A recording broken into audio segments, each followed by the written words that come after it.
ಸಿದ್ದರಾಮುಲ್ಲಾ ಖಾನ್ ಅನ್ನುವಂತಹ ಸಂಸದ ಅನಂತಕುಮಾರ್ ಹೇಳಿಕೆಯ ವಿಚಾರಕ್ಕೆ ಸಂಬಂಧಪಟ್ಟಂತೆ ಈಗ ಯತೀಂದ್ರ ಸಿದ್ದರಾಮಯ್ಯನವರು ಆಕ್ರೋಶವನ್ನು ಹೊರಹಾಕಿದ್ದಾರೆ. ಸಿದ್ದರಾಮಯ್ಯ ಅವರನ್ನ ಒಂದು ಸಮುದಾಯದ ಪರ ಅಂತ ಬಿಂಬಿಸ್ತಾ ಇದ್ದಾರೆ.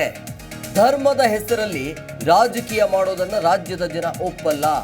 ಅನಂತಕುಮಾರ್ ವಿರುದ್ಧ ಯತೀಂದ್ರ ಸಿದ್ದರಾಮಯ್ಯ ಆಕ್ರೋಶವನ್ನು ಹೊರಹಾಕಿದ್ದಾರೆ. 5 ವರ್ಷ ಜನರ ಮುಂದೆ ಬಂದಿಲ್ಲ, ಸಂಸತ್ನಲ್ಲಿ ಒಂದು ಪ್ರಶ್ನೆ ಕೂಡ ಕೇಳಿಲ್ಲ. ಯಾರು ಕೆಲಸ ಮಾಡಿದಾರೋ ಅವರಿಗೆ ಜನ ಓಟ್ ಹಾಕ್ತಾರೆ. ಇಂಥ ಬೇಕಾಬಿಟ್ಟಿಯಾಗಿ ಸ್ಟೇಟ್ಮೆಂಟ್ ಕೊಡುವಂಥದ್ದು, ಇದಕ್ಕೆ ಯಾರು ಕೂಡ ಜನ ಒಪ್ಪೋದಿಲ್ಲ ಅಂತೇಳಿ, ಅಂದರೆ ಧರ್ಮದ ಹೆಸರಲ್ಲಿ ರಾಜಕೀಯ ಮಾಡೋದನ್ನು ರಾಜ್ಯದ ಜನ ಒಪ್ಪಲ್ಲ ಅಂತೇಳಿ ಆಕ್ರೋಶವನ್ನು ಹೊರಹಾಕಿದ್ರು. ಇವತ್ತು ಅನಂತಕುಮಾರ್ ಅವರ ಹೇಳಿಕೆ ವಿಚಾರವಾಗಿ ಮಾತನಾಡಿದರು. 5 ವರ್ಷಗಳ ಕಾಲ ಇವರು ಪತ್ತೆನೇ ಇರಲಿಲ್ಲ, 5 ವರ್ಷ ಎಲ್ಲಿ ಹೋಗಿದ್ರು ಅಂತೇಳಿ.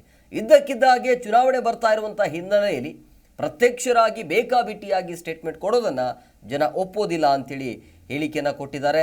ಯಾರು ಕೆಲಸ ಮಾಡ್ತಾರೋ ಅವರಿಗೆ ಜನ ವೋಟ್ ಮಾಡ್ತಾರೆ ಅಂಥೇಳಿ ಸಿದ್ದರಾಮಯ್ಯನವರನ್ನು ಒಂದು ಸಮುದಾಯದ ಪರ ಬಿಂಬಿಸ್ತಿದ್ದಾರೆ ಅಂತೇಳಿ ಆಕ್ರೋಶವನ್ನು ಹೊರಹಾಕಿದರು.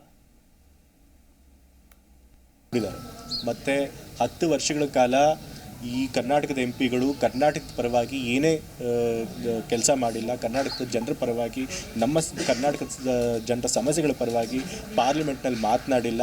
ನಮ್ಮ ಕರ್ನಾಟಕಕ್ಕೆ ಪ್ರತಿ ಬಾರಿ ಹಣಕಾಸು ಆಯೋಗದಲ್ಲಿ ಅನ್ಯಾಯ ಆದಾಗಲೂ ಕೂಡ, ತೆರಿಗೆಯಲ್ಲಿ ಅನ್ಯಾಯ ಆದಾಗಲೂ ಕೂಡ, ನಮಗೆ ತೆರಿಗೆ ಪಾಲು ಸರಿಯಾಗಿ ಬರದೇ ಇದ್ದಾಗಲೂ ಕೂಡ ನಮ್ಮ ಪರವಾಗಿ ನಿಲ್ಲೋ ಬದಲು ಕೇಂದ್ರ ಸರ್ಕಾರನೇ ಅವರು ಡಿಫೆಂಡ್ ಮಾಡಿಕೊಂಡ್ರು. ಹಾಗಾಗಿ ಜನ ನೋಡಿದ್ದಾರೆ ಯಾರು ಅವ್ರ ಪರವಾಗಿ ಕೆಲಸ ಮಾಡ್ತಿದ್ದಾರೆ, ಯಾರು ಅವ್ರ ಪರವಾಗಿ ದನಿ ಎತ್ತಿದ್ದಾರೆ ಅನ್ನೋದನ್ನು ಗಮನಿಸಿದ್ದಾರೆ. ಸೊ ಹಾಗಾಗಿ ನಾವು ಮಾಡಿರೋ ಒಳ್ಳೆಯ ಕೆಲಸಗಳ ಆಧಾರದ ಮೇಲೆ ನಮ್ಗೆ ಈ ಬಾರಿ ಹೆಚ್ಚಿನ ಸೀಟ್ಗಳು ಸಿಗುತ್ತೆ. ಆದರೆ ಇಷ್ಟೇ ಬರುತ್ತೆ ಅಂತ ಹೇಳಿ ನಾವು ಭವಿಷ್ಯ ಮಾಡಿದ್ದಾರೆ. ಮತ್ತು 10 ವರ್ಷಗಳ ಕಾಲ ಈ ಕರ್ನಾಟಕದ ಎಂಪಿಗಳು ಕರ್ನಾಟಕದ ಪರವಾಗಿ ಏನೇ ಕೆಲಸ ಮಾಡಿಲ್ಲ, ಕರ್ನಾಟಕದ ಜನರ ಪರವಾಗಿ, ನಮ್ಮ ಕರ್ನಾಟಕದ ಜನರ ಸಮಸ್ಯೆಗಳ ಪರವಾಗಿ ಪಾರ್ಲಿಮೆಂಟ್ನಲ್ಲಿ ಮಾತನಾಡಿಲ್ಲ. ನಮ್ಮ ಕರ್ನಾಟಕಕ್ಕೆ ಪ್ರತಿ ಬಾರಿ ಹಣಕಾಸು ಆಯೋಗದಲ್ಲಿ ಅನ್ಯಾಯ ಆದಾಗಲೂ ಕೂಡ, ತೆರಿಗೆಯಲ್ಲಿ ಅನ್ಯಾಯ ಆದಾಗಲೂ ಕೂಡ, ನಮಗೆ ತೆರಿಗೆ ಪಾಲು ಸರಿಯಾಗಿ ಬರದೇ ಇದ್ದಾಗಲೂ ಕೂಡ ನಮ್ಮ ಪರವಾಗಿ ನಿಲ್ಲೋ ಬದಲು ಕೇಂದ್ರ ಸರ್ಕಾರನೇ ಅವರು ಡಿಫೆಂಡ್ ಮಾಡಿಕೊಂಡ್ರು.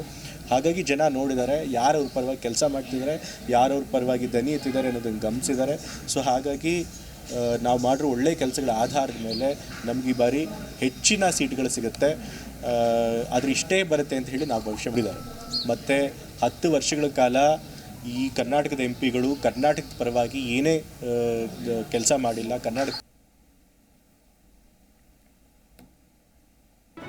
ಜಿ ಕನ್ನಡ ನ್ಯೂಸ್ ಈಗ ನಿಮ್ಮ ಮನೆಯಲ್ಲೇ ನೋಡಿ. ಎಲ್ಲ ಕೇಬಲ್ಗಳಲ್ಲಿ ಈಗ ಲಭ್ಯ. ಸನ್ ಡೈರೆಕ್ಟ್ 292, ಜಿಯೋ ಟಿ